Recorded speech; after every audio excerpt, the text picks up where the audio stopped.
Turbofolk is a genre of music that blends both folk and other forms of techno together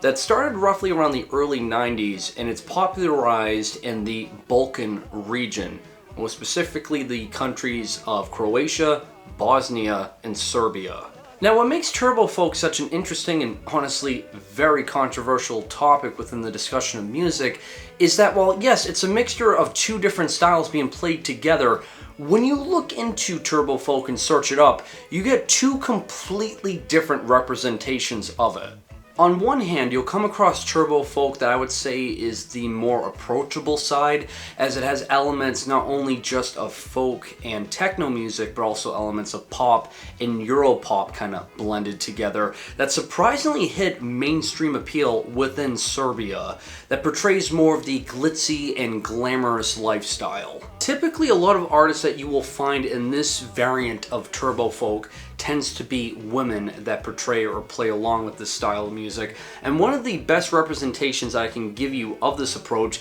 that surprisingly she had massive mainstream appeal, selling over 7 million records worldwide, would be Setsa, who she is nicknamed as the Serbian Mother. And as straightforward as it is for pop music, it's still what I would at least say the gateway in some sense to understanding what Turbofolk kind of is, as there are small elements of folk music kind of scattered throughout her approach. But again, make no mistake about it, Europop and straightforward pop elements really plays a really crucial part, I would say, of her appeal. Also, keep Setsa in mind as it progresses onwards into this video, as she'll become relevant once again. And on the other side of the spectrum within the conversation of Turbofolk, in terms of musical structure and approach, it's basically the same thing. The only differences are slight variations of where Turbofolk is being played in certain countries, which I'll be discussing later on in this video. But what makes it so dramatically different is now the lyrical content has nothing to do with being glitzy and glamorous about this lavish lifestyle. If anything, it's trying to be glitzy and glamorous towards nationality now, and it's a lot more violent with this kind of very strong militant-esque lyrical themes, and has a strong representation of nationalism. The reason as to why you'll come across this when searching up Turbofolk is when you look at the time period of what was happening in the early 1990s of the Balkan region, you'll notice that the country at the time, Yugoslavia, was under tremendous turmoil, as the 6 republics that made up Yugoslavia had strong division among each other because of different ethnic groups, religious groups, and a lot more nationalism was starting to sprout out between these republics, between Croatia, Bosnia, Macedonia, Serbia, Montenegro, and Slovenia. The cause of that is what led to is known as the Yugoslav War, which lasted a full decade between 1991 to 2001. That is a series of different conflicts within Yugoslavia and the surrounding countries that's often considered to be one of the bloodiest wars that ever happened in Europe post-World War II. Hence why when you look up Turbofolk and the more of the militarized side of it, all of it was being released during the decade of the 90s, as it was a response to the Yugoslav war that was happening. The reason why I put air quotes over the word response is that while I can understand the emotional reaction from individuals that were a part of the Yugoslav war in its grand scale, is that you'll either come across music, Turbofolk in the more militarized sense, that it's, I wouldn't necessarily say light-hearted, but better spirited, as it's more of this morale boost, a call to arms, the better for your country, that the conflicts you're having of the other country, you want to beat them, and you just want the best for your troops, and the music that they're creating is, again, a morale boost, which I can understand, because when you look at really any war that's ever been fought, at least in the last century, and probably still going sadly, there's always musicians or performers that want to play for the troops, because again, a morale boost, that humanitarian type of connection just with watching a performance is something people need specifically for morale boost, because that's very vital to just the attitude and carrying on with really any war or conflict out there. Whereas there's others that's very mean-spirited and honestly very dark and messed up, to say the least, that there's songs about just like basically bragging about war crimes, wanting not only to beat out the country you're having a conflict with, but just flex on them that you're just superior to them in every sense. And I mean in every single way, that it gets to this very over-the-top nationalistic presentation and vibe that almost feels as if they got their message, their attitude, their ideas got lost in transmission, that they just indulged themselves in the war, in the conflict, that you know, they were having like this big high off of this war and this feeling of supremacy, that I believe, doing a little bit of research on the subject matter, this English cultural theorist, I believe his name is Alexei Monroe, described Turbofolk that it's porno nationalism. But getting back on track here, it's a big reason as to why when you look into Turbofolk in the more militarized sense, it all correlates with all the conflicts that were happening in the Yugoslav war. Hence why when you look into Turbofolk, a huge portion of it is Serbian Turbofolk, along with Bosnian and Croatian. And I even stumbled across one Albanian Turbofolk artist, which, yes, I'm aware Albania was never a part of the Republic of Yugoslavia, but it did have one conflict with it, that being the Kosovo War from 1998 up until 1999, and I'll be talking about that later on in this video. Also, for the sake of this video and the individuals who speak any of the languages of the surrounding regions that I'll be talking about, I'm going to try to my best ability to talk about the artists with, you know, stating their names as best as I can. But the albums and or songs I'll be talking about, I'm just going to state them in an English translation, that way I don't butcher it. But I'll have the subtitles for the original translation whenever I talk about them pop up below. From what I was able to come across, one of the earliest examples of Turbofolk playing a role within the Yugoslav war would come from a Croatian hard rock band called Thompson, who formed during the Yugoslav war at the start of 1991, and they're mostly known for this one song and music video that's still enjoyed to this day among the Croatian, I guess, population, so to say, and it looks and sounds a little something like this.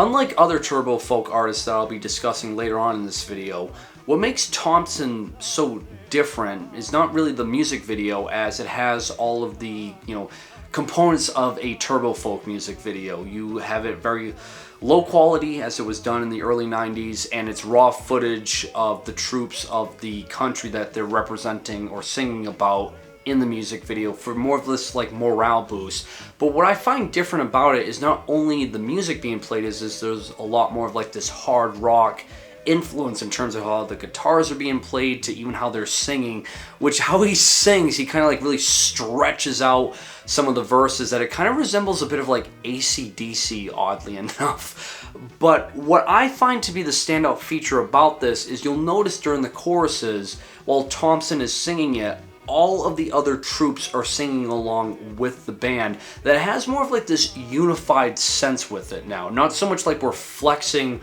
on the enemy, but more so that we're all trying to find common ground with one common enemy. It's a call to arms. It's more of like this unified take to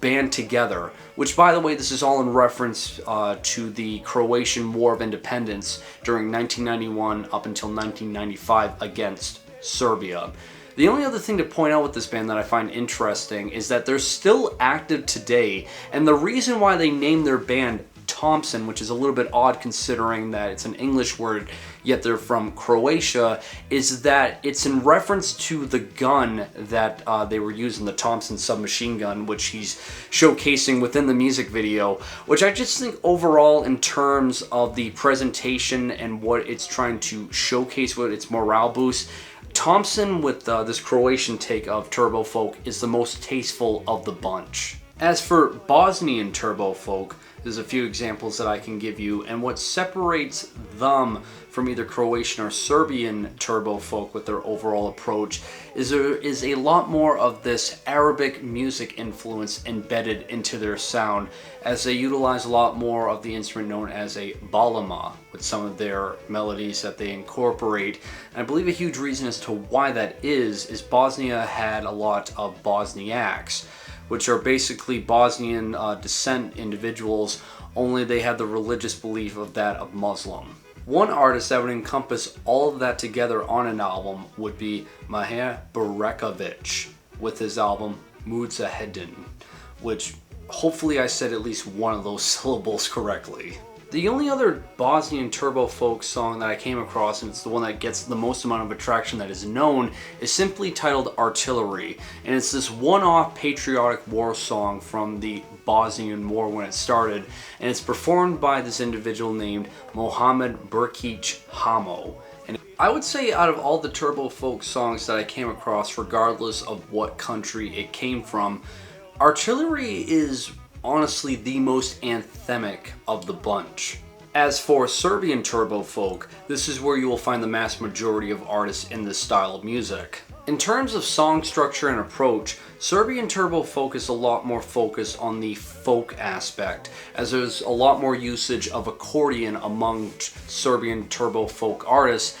that it's a lot more bouncy and kind of whimsical with how these melodies are played out on the accordion, along with the very bouncy percussions. It almost feels as if it kind of goes into Europop territory without even trying. Out of all the Turbofolk artists, the one that I would honestly say I had the most enjoyment listening to, and just overall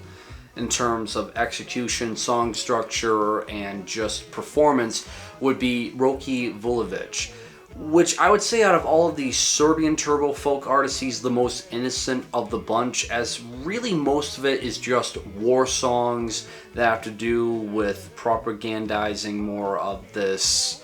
morale boost for troops and having like Serbian pride, which yes leans into forms of nationalism, but it's nothing that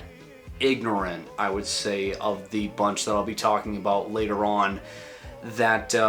I just think overall his was the best. Personally, my favorite song of his would be the track My Country, especially how the accordion is being played on that specific track. I just find it to be really cool and incredibly infectious. And again, his singing approach is a bit more operatic and grand, and I would just say it's easier on the ears compared to everyone else. Just overall, as I stated, in terms of presentation and performance, Roki Vulovic was the one that just really stood out to me the most. Then there's Baja Knindža, which I would say he's the most prolific of the bunch, and I believe he's still active today as well. And during his beginnings with making music, a lot of it was just Turbofolk, in the sense of, like, again, following that formula of really utilizing a lot of accordions into the sound to blend it together, that leans more on the folk presentation with how they create music. It's just really wild how much of a transition to me, looking through his discography, he's went through, because during the whole Yugoslav war, all the records you're seeing all have this presentation of, you know, very pro-militarized kind of stuff that's more of like these war anthems in terms of the song structure, the lyrical themes, and just overall album artwork. Which, okay, I get. During the Yugoslav war, there was a lot of artists that were making music just basically to cheer on their country that was a part of it. I get it, as nationalist as it is. But what really makes it eye-opening is when you get to the 1998 full-length album that's dedicated to the president of the Serbian Radical Party, which he was convicted of war crimes, essentially. And Yeah, this is where things get kind of messed up when you look at a lot of Serbian Turbofolk, because it seems to be almost in favor with either people or events that happened all having to do with war crimes. It's because of this release that Baja, Mali, Knindža is basically banned from playing in either Croatia or Bosnia with performances. And as I stated, I believe he's still active today. And when you look at his more recent releases, at least with the album cover and lyrical themes, it's just such a radical transition to go from music that presents itself as like, hey, let's go out and fight a war, to, hey girl, just spend a night at my place, because, you know, lyrical themes about war, to now it's all about gambling and chasing women and getting drunk all the time. It's like, wow. It's just weird to me, just the wild juxtaposition in between the 90s to the 21st century for this guy. Then there's Miro Semberac, which he was a part of the Bosnian War between, you know, Bosnia and Serbia, only now we're getting the viewpoint of the Serbians with this song, I guess. And he did a song called Poor Bosnian Sovereign, which this whole song, even though in terms of structure and sound follows all the characteristics of basically every other Serbian Turbofolk artist, of a lot of accordions being played with that folk aspect, with a lot of bouncy percussions and very kind of like harmonizing vocals that kind of lean more into like operatic in a sense of how robust they can sound. This whole song is basically about just blowing up Bosnian moss because of how much they didn't like Bosniaks. Is essentially all this song reflects on with its lyrical themes, and again having to do with basically flexing how great Serbia is and how insignificant Bosnia is, and again just kind of leans into that very on the offense types of lyrical themes. All of these Serbian artists that I've talked about, along with a handful of others, were all having music being put out under this label called Superton, which is where all the tapes were being distributed from, and even the music videos as well. That if you want to listen or watch any of the music videos by these artists, you can go on their YouTube page. Other standout tracks of Serbian Turbofolk, that being more than likely the most infamous one because of the song title and chorus that you'll hear, is called My Dad is a War Criminal, which I couldn't find exactly who wrote the song, but I think it's by Jamali Knindža did. If I'm wrong, please correct me on that. But from my understanding of this song, as like really blunt that it is for a song title, it's a troll song because it's the idea of all of these war criminals that were coming out from Serbia that were being convicted. It was like, hey, everyone's a war criminal in Serbia, so my dad's a war criminal as well. So I can't really tell if it's like a troll song to just kind of like piss people off, or it's a troll song in terms of like this self-awareness that people from Serbia are kind of realizing what's happening or what's going on, or it's like this dark humor track, or maybe I'm just looking too much into it. But again, from what I understand, it's a troll song in terms of just like all of the just basically war crimes that were happening during the Yugoslav war. The only other thing to point out here with the Serbian Turbofolk is what I referenced way earlier on in this video with Setsa, who actually performed on the front lines for the troops during the Yugoslav war, which is quite commendable regardless of how you look at the whole situation. And again, just showcases the relevancy and just popularity that this style of music had just among the whole region during its time. The only other artist that I came across that was a bit of a standout was Arif Vladi, an Albanian singer that, even though Albania is outside of Yugoslavia, they still had a conflict of the Kosovo War between 1998 to 1999 between Albania and Serbia. And what makes him different is, even though how he sings, it's really similar to everyone I've talked about thus far, of like these operatic ballads that have like this easy listening on terms of execution of how they sing. It's just instrumentally now, it doesn't feel as like poppy or as you know, guitar or hard rock driven like the Croatian one. It doesn't have really the strong folk essence of like the Serbian one, and it doesn't really dive anywhere near to the kind of like Arabic music of what Bosnian did. His felt a bit more in this martial sense, like this marching band type of feel to it. Like I can picture like actual troops marching to how the instruments are on this particular album. And it just feels a bit more straightforward. I don't know if like necessarily you can consider this turbo folk, but it's very similar to it, and again, it's connected with the Yugoslav war, so I just felt like it was like a worth mentioning. Other than that, there's really nothing else to discuss with turbo folk. After the Yugoslav war ended in 2001, you would notice now there's an abrupt end of these militarized releases under the style of turbo folk. As it stands, it's still a genre of music that's created more specifically in the realms of more of like that Europop kind of execution that is meant for more of like nightclubs, mostly played around like the Balkan region, again more specifically of Serbia, Croatia, and Bosnia, where it has a somewhat mainstream appeal among the audience. For my closing remarks with this video, I just want to state that hopefully I didn't come off like I was trying to over-glorify the Yugoslav war. I mean, it's terrible. It cost the lives of over 100,000 people. I think roughly around 140,000 casualties, if not more. There was a lot of war crimes during that again, it really bloody and violent to say the least.